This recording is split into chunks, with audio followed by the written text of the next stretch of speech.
Miss Lizzie. I don't ever smoke the dizzy, but we can always share some ditzies. It's just a cup in time. This song doesn't have to rhyme. Life's all of us, not every moment we can be feeling fine.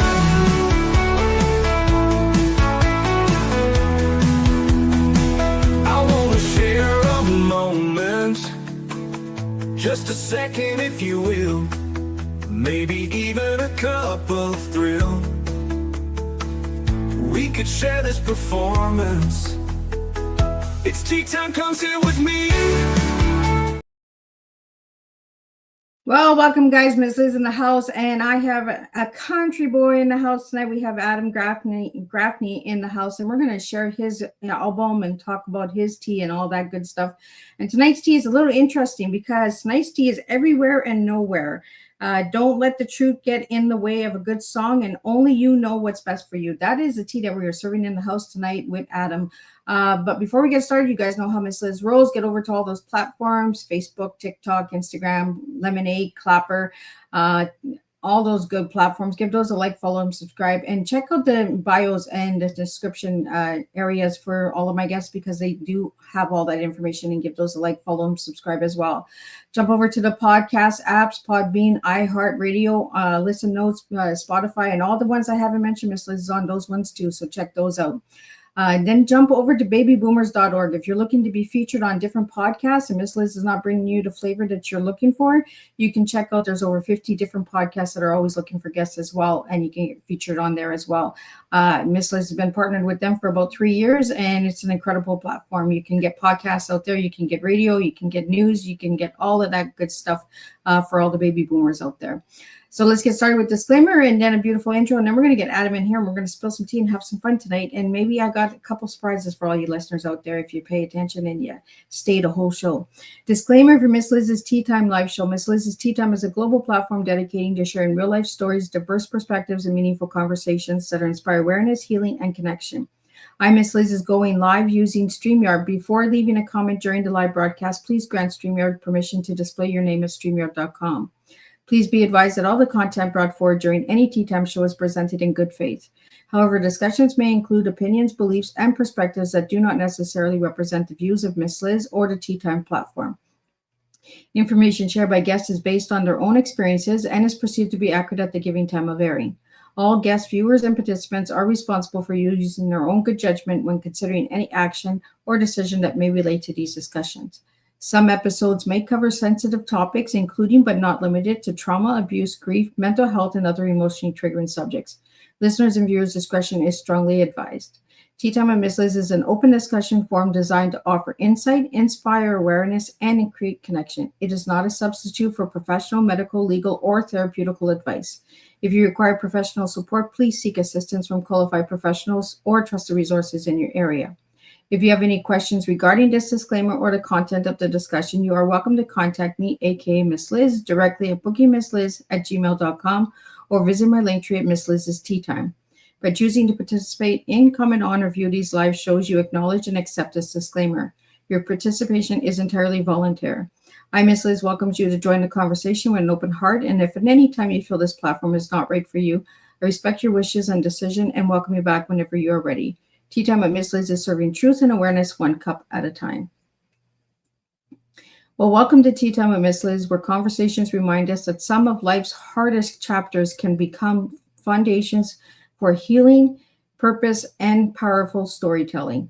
Today's guest brings honesty, resilience, music, and lived experience to the Tea Time table. Please join me in welcoming Adam Gaffney, a native veteran, singer, songwriter, storyteller, and author whose journeys through addictions, loss, recovery, and self-discovery has inspired both his music and his message.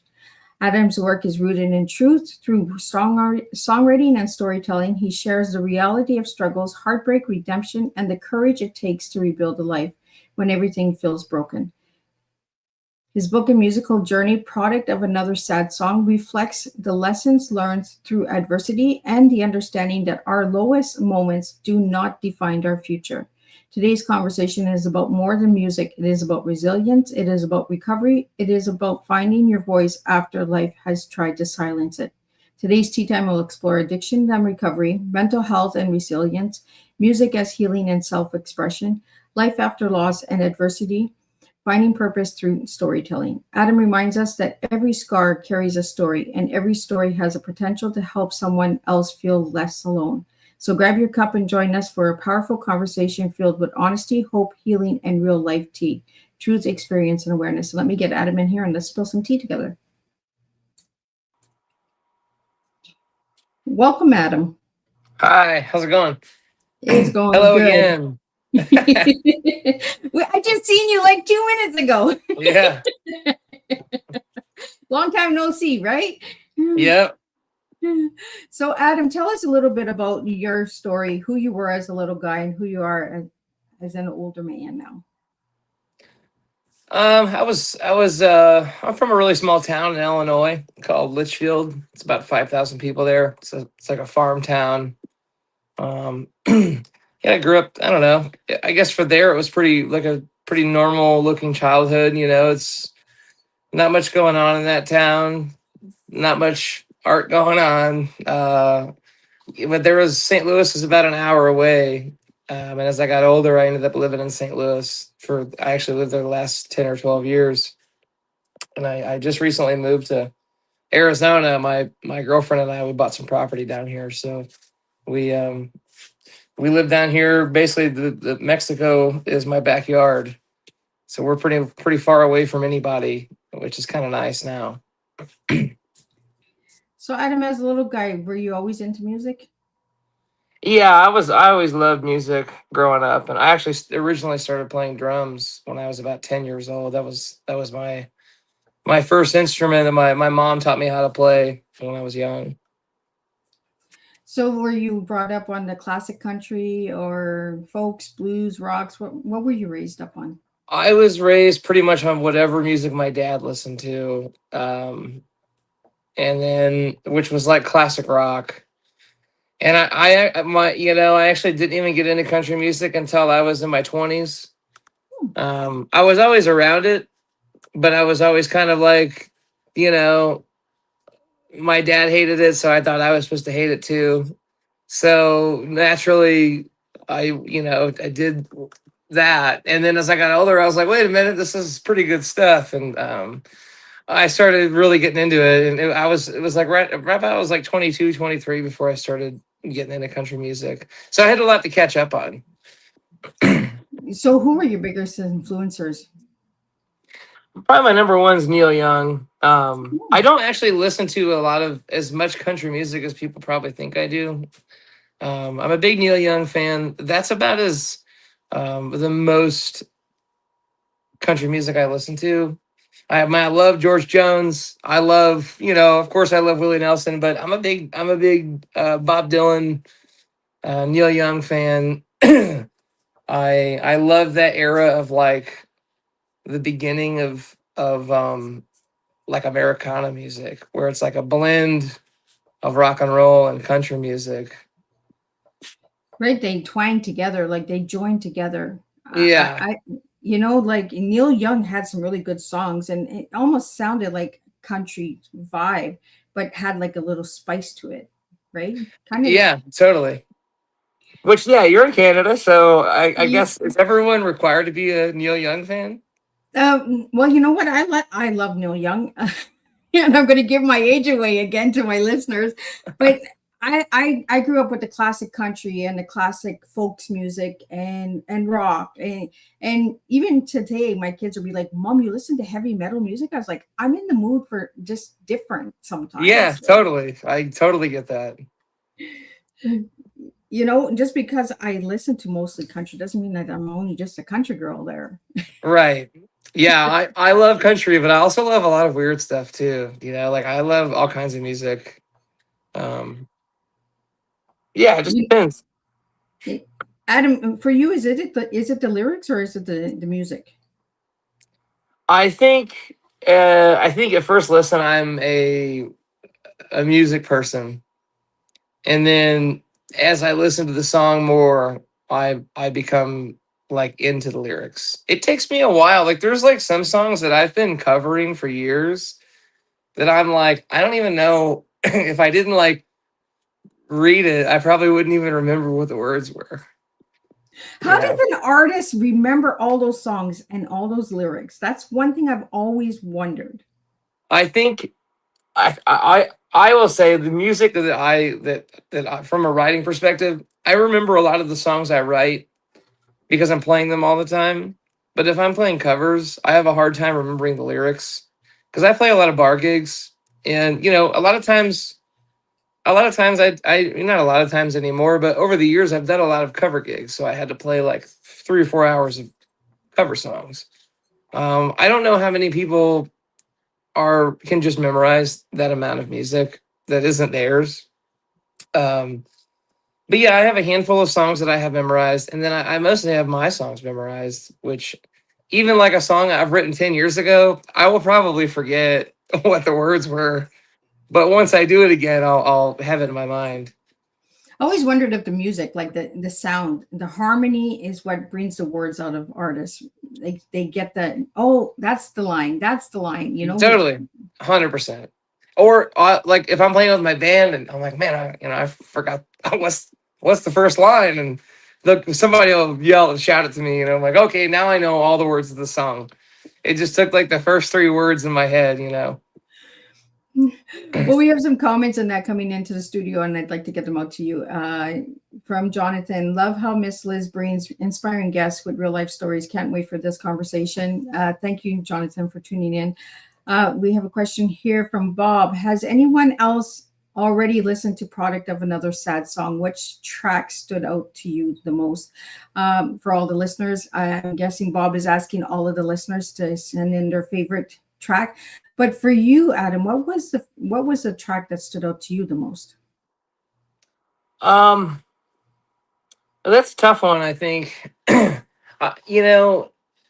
was probably the last song of the record. That was the song that was an afterthought of the album that had been finished already. And, my mom passed away while we were recording this record. And she was sick the whole time we were recording. And so I had written all these songs in the 2 years of this record, being made.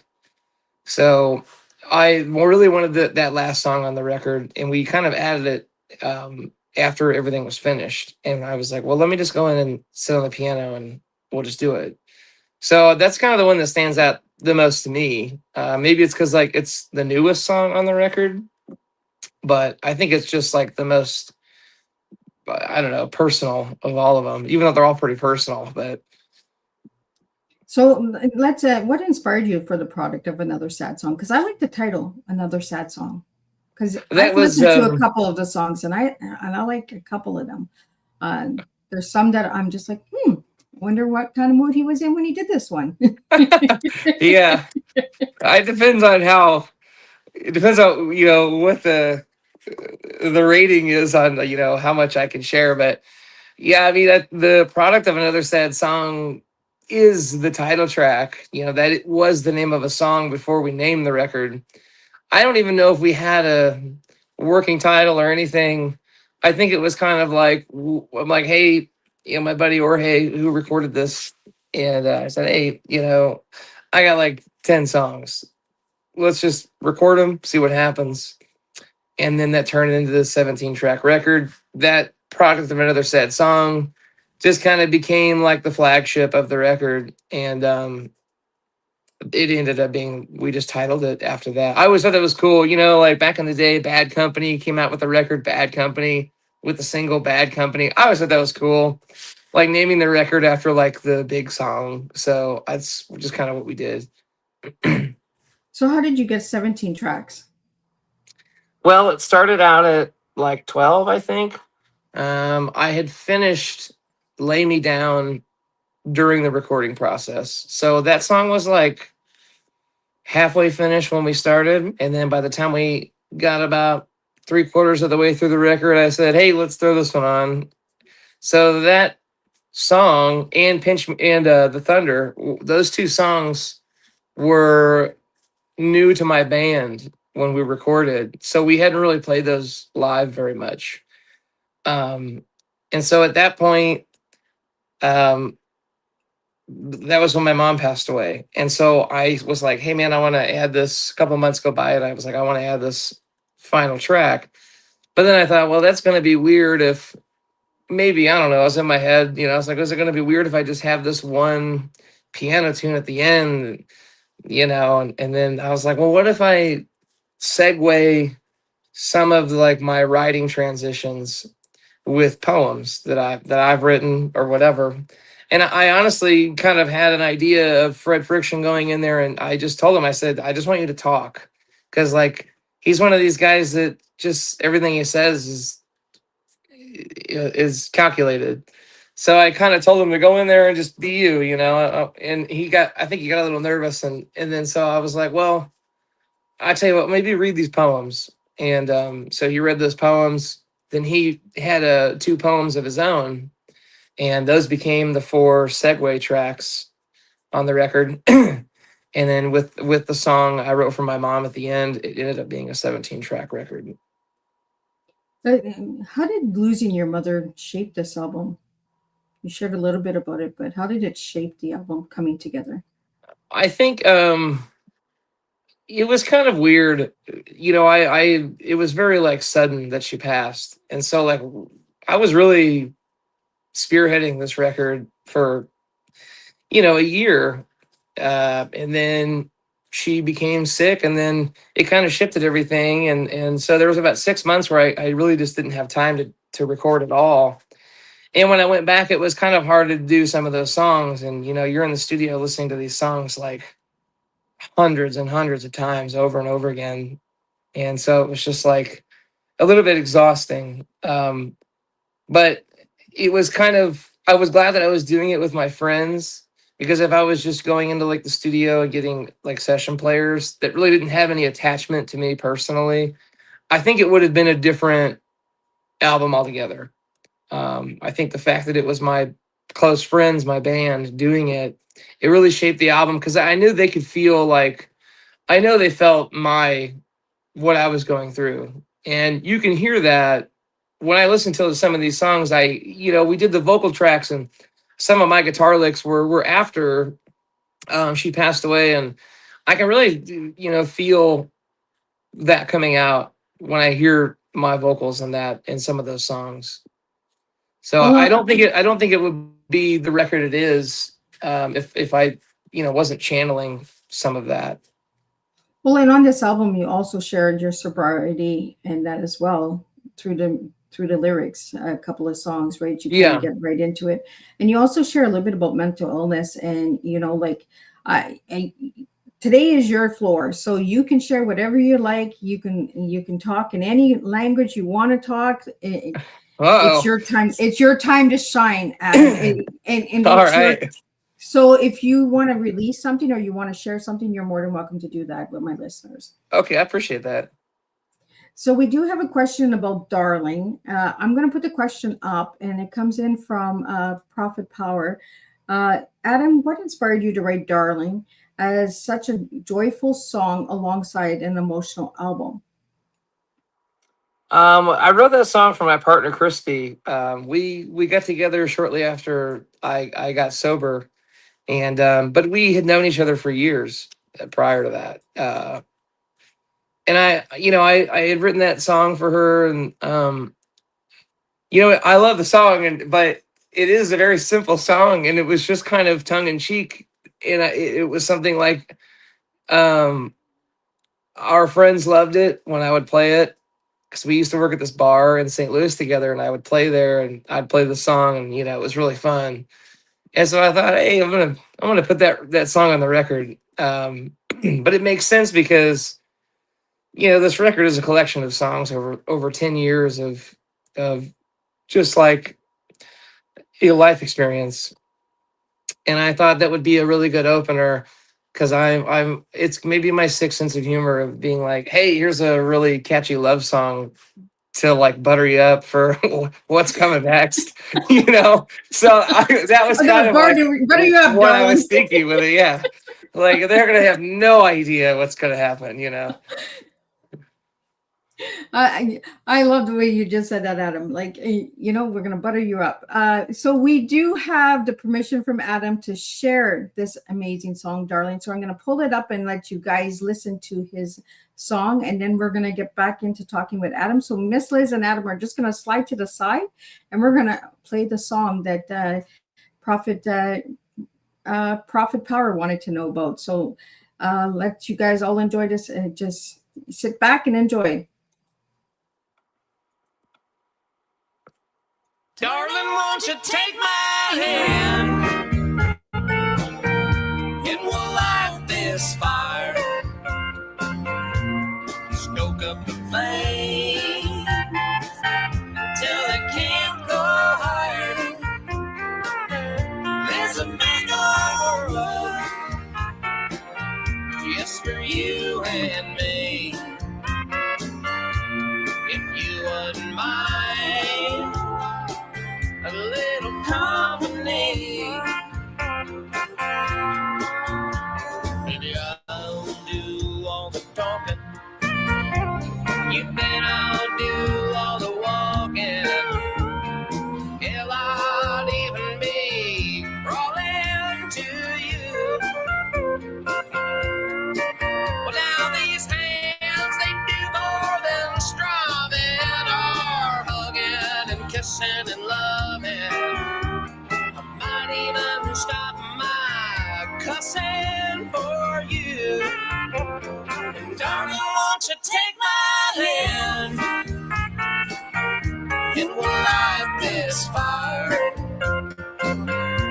We'll stoke up the flames, oh, until they can't go higher. There's a big old road just for you and me. If you wouldn't mind a little company.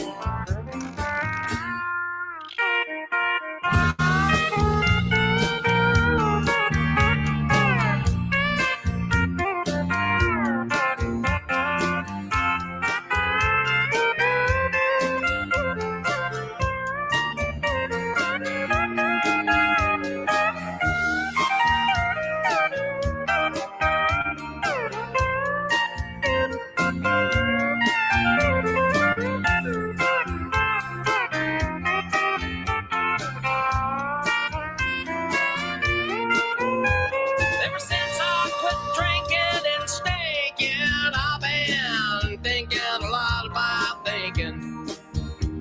I like to spend my days wrinkling away with you.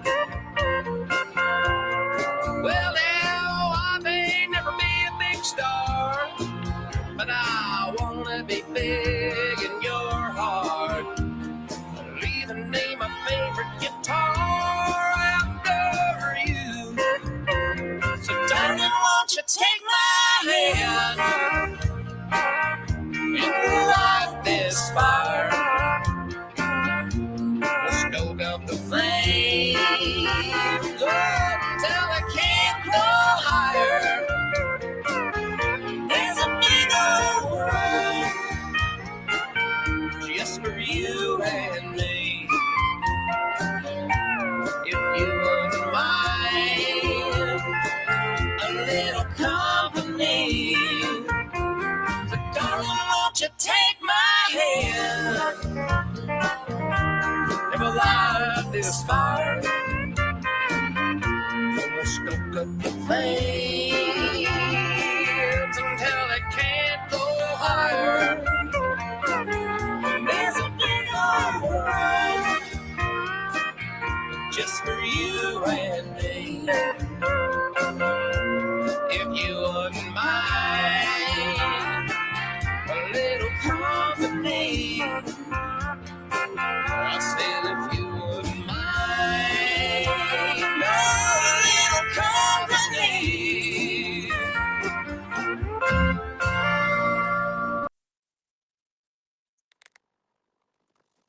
And there we go. We have Darlin. So I got a couple of things from that song there, Adam. I got some big rug, some company, some fire, some bacon, and a big star. That's what I got from that. So tell us, tell us a little bit about the bacon first, because I'm a bacon girl. And then I don't think I said bacon in there. You didn't say bacon. I heard bacon. I must be hungry. But I should have. I should have said bacon in there. Well, I really want to thank you for allowing me to play that for my listeners out there. Yeah, absolutely. What you guys thought of that song? Like, I like the beat of it. I like the twang. Do you play a lot of that country electric guitar in your music? Yeah, there it is, but we're a little bit heavier than the record. I think we, going in the studio, we got to kind of take our like rock and roll band and basically be like, let's make this a little more chill. Make it we're a country band and we just turn everything up way too loud. So on the album we were like, we should probably make this like pretty, tone it down a little bit. So there was definitely a lot of twang and a lot of distortion in the live show, which is really fun. And I always love that with bands when it's like, I love hearing a studio cut and then going to see them live. And then they have this like real big sound. It's always cool, I think. Well, Adam, we have a question here from Paula, and it is, how long did it take to complete product of Another Sad Song from start to finish? It took us close to 2 years. I think we started it July or August of 24 and ended on Christmas Eve of 25. So yeah, I guess about a year and a half. Then we have a question here from your Mola. I'm not sure how. Was there one song on the album that was the hardest emotionally to write? I think probably the last song of the record. There were some difficult ones in there, but that one was definitely, and that was the freshest one. So that's probably the one I'm gonna relate to the most at the moment. So Adam, what role has sobriety played in your music and life today? It's definitely changed my songwriting. I've always noticed that in some songwriters that I look up to, where you can almost see the shift. Like BJ Barham of American Aquarium would talk about Jason Isbell and say, like, when Jason got sober, he cut all the fat off his songs. And I kind of see that now that I don't drink anymore, and writing as being sober and writing, it's not just like, oh, I'm gonna slap something together that sounds cool. It's like, how do I make this? How do I get this message across without being, too direct? And it makes me think a little more. And I think that goes for a lot of things I do in my life now, where it's less. I just enjoy other things. So Adam, how did your Navy experience influence your perspective as a songwriter? I don't know. I think I definitely wrote a little bit when I was in the Navy, but I don't know that it was kind of like, I feel like the Navy was my life on pause. And then I got out, and then like I was like, oh, well, I'm not doing that again. I'm gonna go do stuff that I want to do. And that was kind of like the moment for me that I realized that I should pursue music. That it was actually a superior of mine in the Navy. And there's a story I did on I can't remember. It was like a write-up I got, and they asked this question, a similar question. And this guy who's still a friend of mine, he, the Navy did this thing. Well, they do it like every 3 years. They basically, all these people these military members that have been in for like a certain amount of time and don't quite have higher tenure or something, they come up with some new program and they're like, all right, we're going to release a bunch of these people, severance checks, whatever. And they just say, see you later. Well, that happened to this guy I knew. It happened to a lot of people I knew, but it happened to this one guy in particular I was closer to. and he was like all about the Navy. He'd been in like 15 years, was going to retire in 5. And then he got ERB'd, and then like his whole perspective changed. And he was, he just set me down one day. I don't, it's not like we'd ever really had many personal conversations. Like I've never heard this guy open up before. And he started talking about music, and he was asking, because I don't know how we got on the topic of it, but we were, and I was like, yeah, man, I'd really like to play music. And he's like, man, you should just get out and do it. And that's exactly what I did. And he just ordered 2 T-shirts like a month ago. So we still talk now, and we chit chat every once in a while. And he's still in Washington, which is a ways from me. But anytime I'm up there, I always try and link up with him again.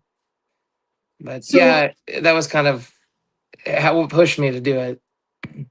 So did you use your time in the Navy to release and like express through songwriting? Like, was that your way of storytelling, was through songwriting?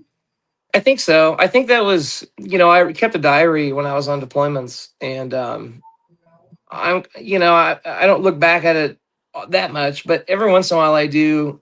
And, I find these little poems or something I wrote down, or songs. And at the time though, you're talking like 2010, 2011, 12, 13, whatever. It was a different time. Like when I came in, Don't Ask, Don't Tell finally got repealed.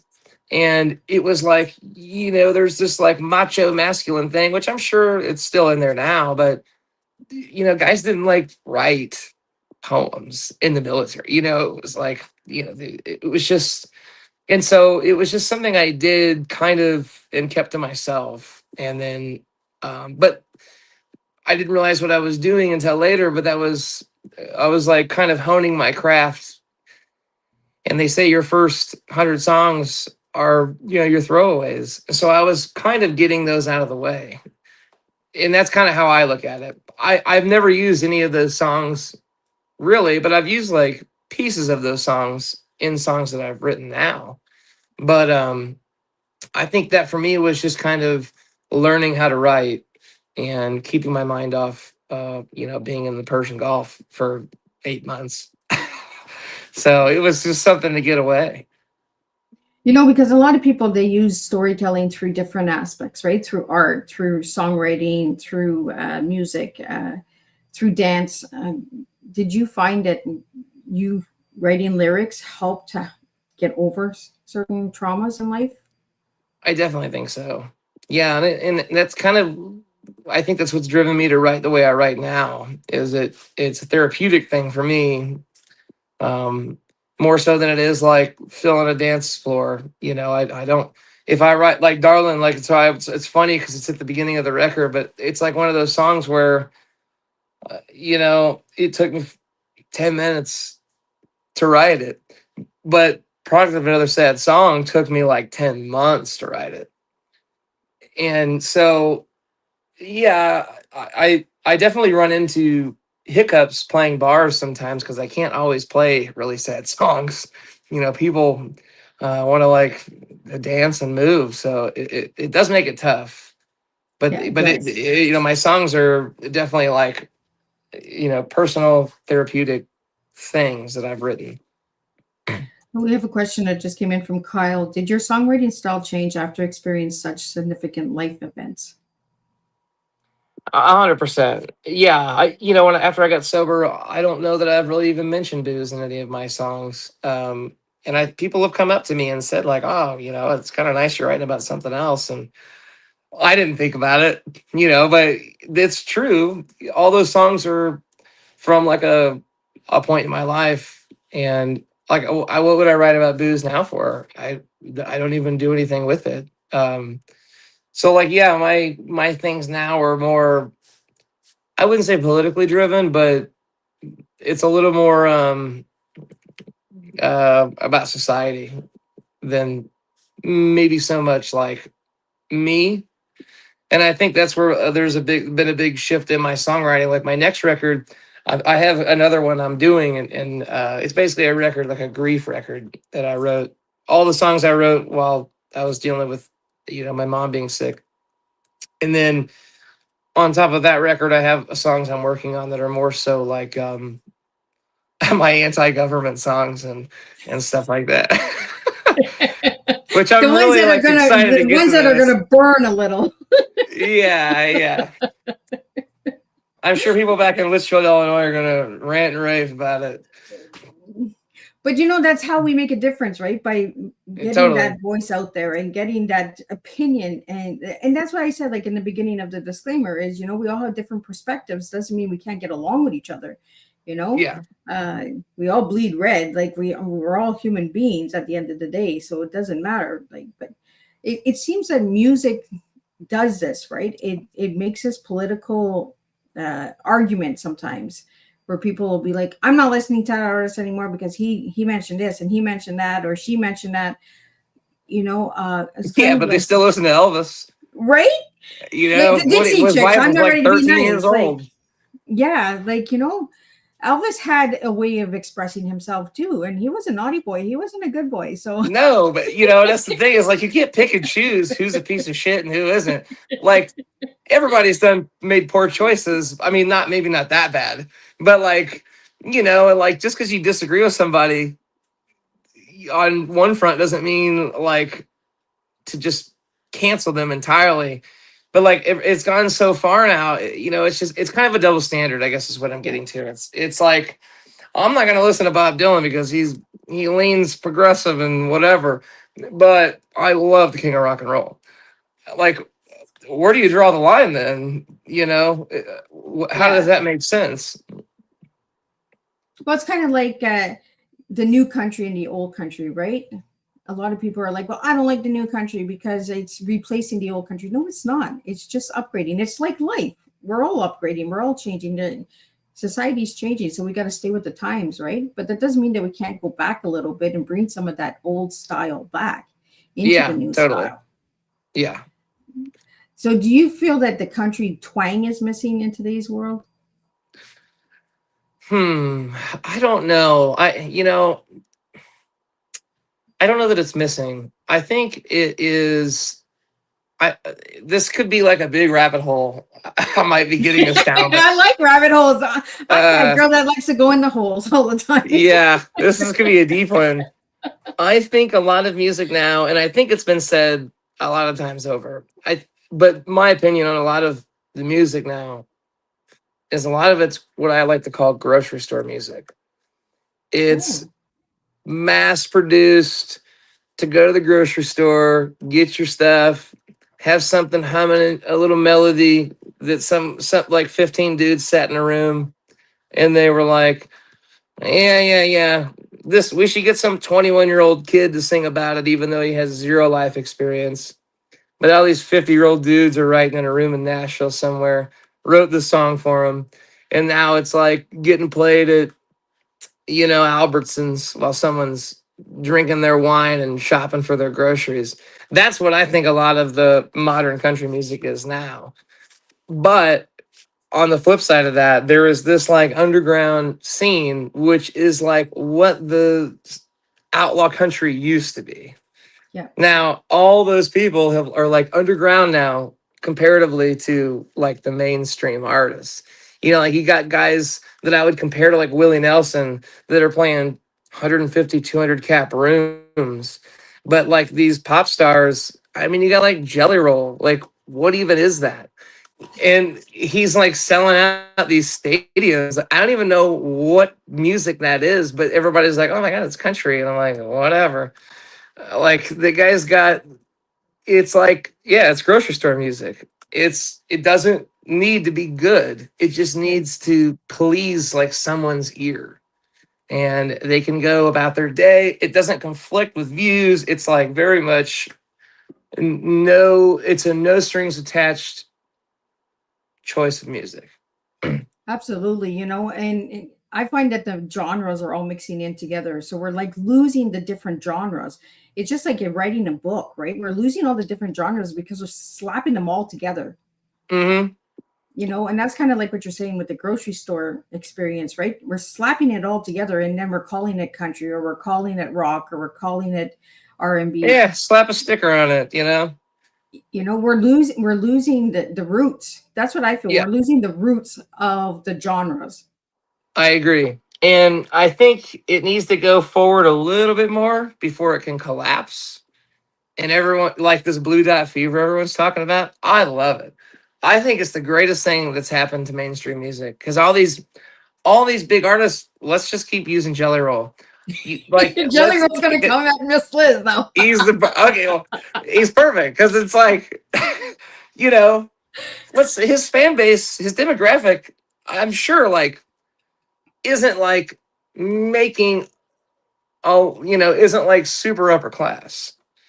So yeah, I mean they're gonna buy one ticket maybe a year, and he's gonna sell his tickets for like what his cheapest tickets like $500.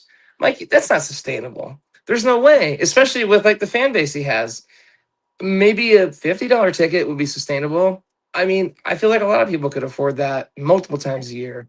But this Blue Dot Fever thing is like, I don't know where you guys think like you're, I just don't like they're coming and making out like a bandit playing these stadiums. And now it's coming to like a head and they're like, oh, we can't do this. Like it was great while it lasted. And then they're all surprised because they're not selling any tickets. And I'm like, well, it shouldn't be a surprise. Yeah. You know, Well, it's, especially in today's economy, right? Like people can't even afford to go out anymore. Like yeah, gas is like we're $5 a deciding, do gallon. we pay our rent or do we put gas in our car? And here we have artists that are charging $300-400, 5+ for It's one night insane. event, right? Yeah. To see some fireworks, a mile away, Absolutely. sitting in Well, nosebleeds. you know, I always wondered about these big artists with their big ticket prices. You know, do they really care about the fans that are coming or do they think about the ticket price? And for all my listeners out there, I'd like to hear your feedback on this because we went to a concert a couple of years ago and it cost us almost $1,000 for one night. That's like the price of our rent. Like, Hmm. you know what I mean? So Yeah. we have to make these choices. Do we want to have entertainment or do we want to survive? So, well, Adam, we have a question that just came in from Agree 87. How did your partner Christy react the first time she heard Darlin? She loved it. And I think I played it for her because we bartended at this bar together. That's how we met. And then I left when I got a job in the trades, but I still was playing music there every week. So I played the song for her while she was bartending, and everybody was like losing their minds, and she was really embarrassed in a good way, but it was just funny. She was all flustered and stuff, and yeah, it was really fun. And now we'll go back, or even before we moved here, she was working, and people would be like, play Christy's song, and so I'd play it while she was working, and it was just really fun. Yeah, she's loved it. She loves the song, and I think she loves how popular it's gotten too, which is funny. So, Darlin is named after Christy. Yep, that's the song I wrote for her. So, do you have any other songs for Christy on the album? And not on that album. I do have some more that are going to be on a couple other the next record. Does she know? Yeah, I've played them for her a couple times. It's funny because she's my best critic, best and worst. I was on the road for about 2.5 months and I just got back, so I didn't really see her a whole lot. I was out in New York and I wrote this song for her. And by the time I got back, about a month later, I had I had worked out the song. I worked out all the words. I spent like a month on this thing. And I get to see her and she comes to one of my shows and I played the song for her that I just wrote. And we get back that night and she's like, I really like that song, but there's a couple things in there that I just want to like kind of tweak. I was like, you gotta be kidding me. It's not changing. It's done now. It's finished. The song is done. You can tweak the next one. But she'll do that. And I love that she does, even though sometimes it is kind of irritating. But she'll make me like she's like a proofreader. And she has good taste in music. We like a lot of the same music, and she'll say things like that and like, you should change this line in there. And then I do. And I'm always glad I did. Well, Adam, let's talk about the tea you gave me. The first part of your tea was be everywhere and nowhere. What do you mean by that? That's like a reference I like to tell people about, like the music industry, and you know, there's a large range of artists, you know, between Uncle Terry in your hometown playing the local bar and like Taylor Swift. There's a lot in between. And I think a lot of artists, they get in their heads when they're not like getting maybe the recognition they deserve or something. And I think a lot of artists, I think a lot of them just either don't know how to put the work in or sometimes just don't put the work in. And my advice is when someone asks me, you know, like, you're on the road all the time or whatever, I'm like, you have to be everywhere all the time and be able to pack up and leave no matter what. And that's like basically have no home address and be able to be in New York City or Mexico in 2 days. You know, and that's kind of like the best advice I can give for, honestly, I think I would live by that just as far as like getting what you want out of life.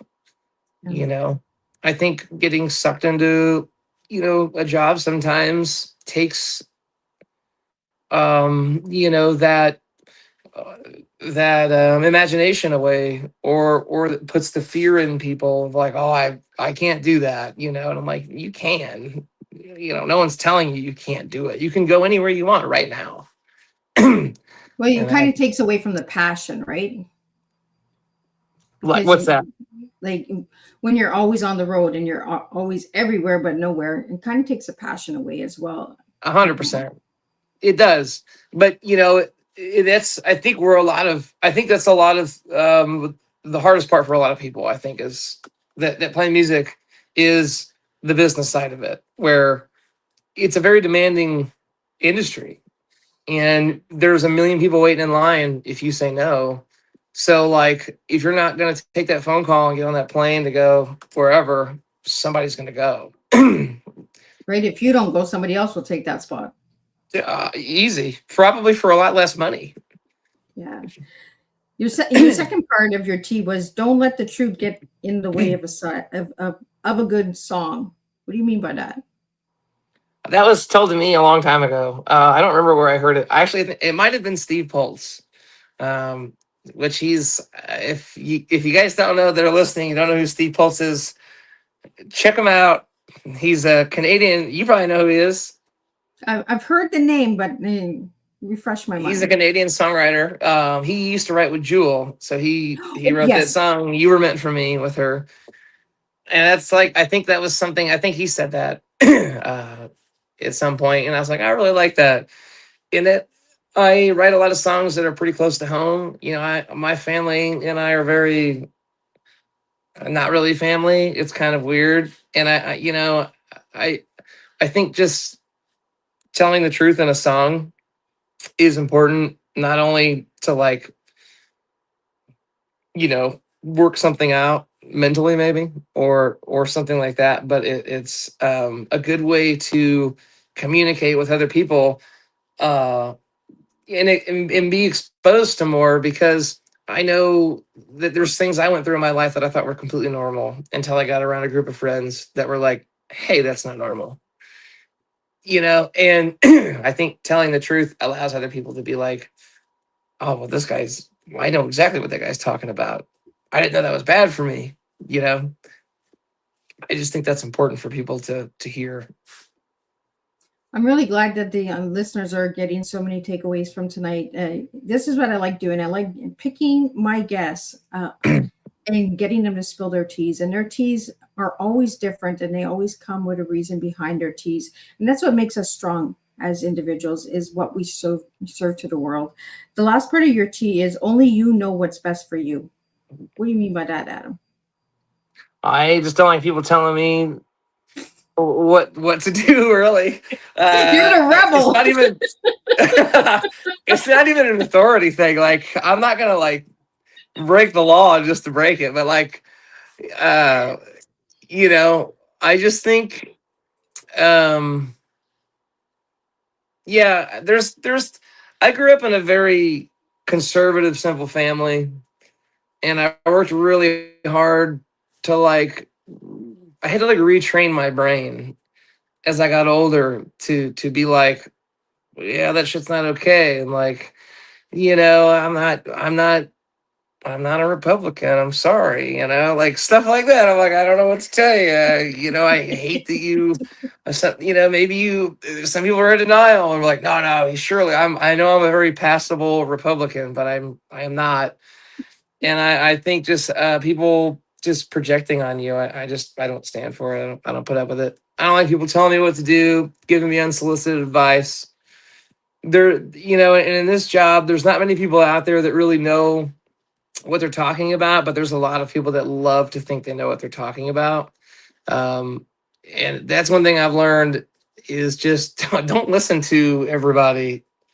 Take all the advice you can, but like pick and choose what's important.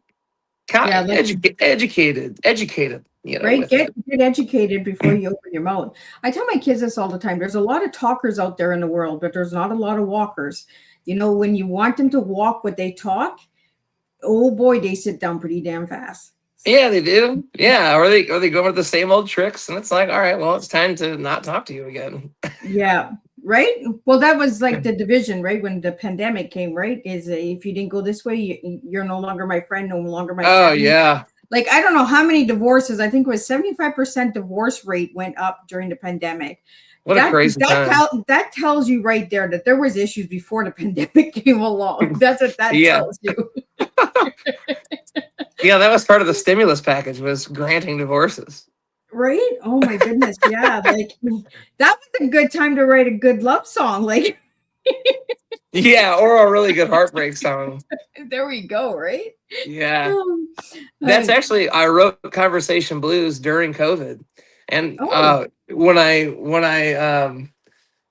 told Steve that, who you talked to get me on here, yeah, he's like, man, we're crossing the finish line with people's COVID songs, aren't we? And I said, yep, this is my last one. I like don't even want to think about COVID anymore. Like I wrote that song 6 years ago, and I'm like ready to get it out of the bag, put it out in the world. I'm done with it. It was a time when everybody was writing, everybody was singing, everybody was doing a lot of crazy things, and then they all went quiet. I say, you know what, bring COVID back, because I found that there was a lot more unity during COVID. I know there was a lot of divorces that happened, but I mean, there was a lot of connection. There was a lot of people that were making the effort to be in people's lives. I was making good money in tips playing however I could too. I missed that. Well, Right? Do what? Well, Christy and I, about 3 months ago, we bought this property out here in southern Arizona. So we got like 9 acres out here in the middle of nowhere. And nice. I haven't felt kind of this alone, really, in a good way, kind of, since COVID, really. Because I was living in St. Louis for so long, and in the city, and now that we're out here, it's just like, wow, I like not seeing my neighbors, being away. We're 10 minutes from town, whatever. So it just kind of reminds me of that, but like without all the bad stuff. Yeah. Well, we have a question here from Russian. Do you have a favorite lyrics from Product of Another Sad Song that still means the most to you?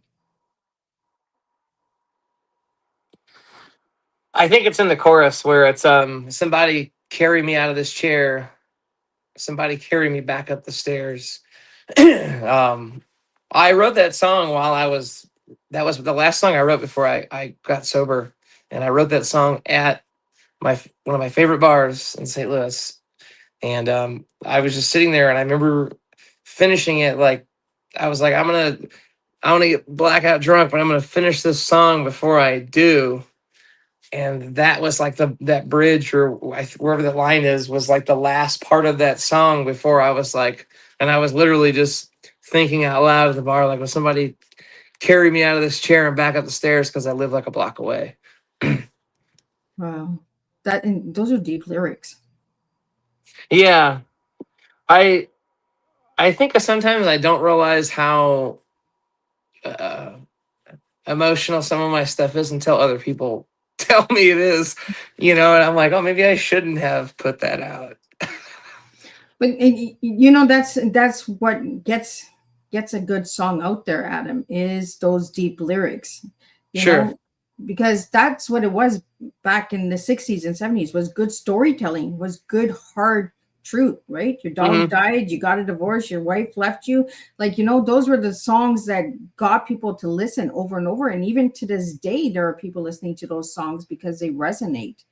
And those lyrics right there resonate with a lot of people out there that are struggling with addiction and fighting for their sobriety.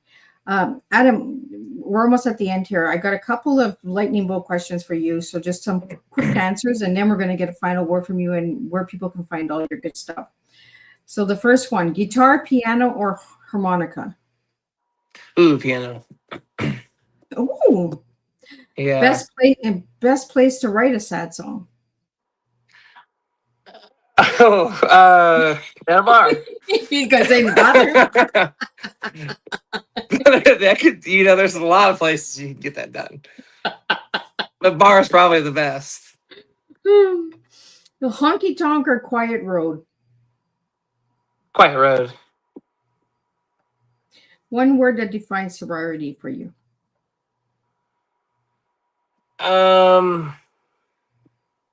That sounds corny, but maybe rebirth. Oh, it's not corny. It's your story, Adam. Yeah, I just think like you get to kind of start over again and do things differently. What makes a song unforgettable? I think having some really good walk downs or walk ups, because something catchy in there. Catchy. So yeah, it's when the band will go a boom, boom, boom, boom, something like that. Which I'm a sucker for them. I gotta put them in any chance I can. Adam, are you a dancer or a swinger?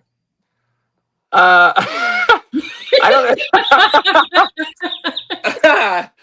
I'm gonna go with dancer. I'm not talking that kind of swinging, guys. I'm talking like, are you like a country line dancer or a swinger? Like like waltz and foxtrot. I would do probably dancing. Dancing? Yeah. And your favorite song to dance to with Christy? Oh, with Christy, I think there's a song by Neil Young called "When I Hold You in My Arms." That's a really good one. A nice little waltzy tune.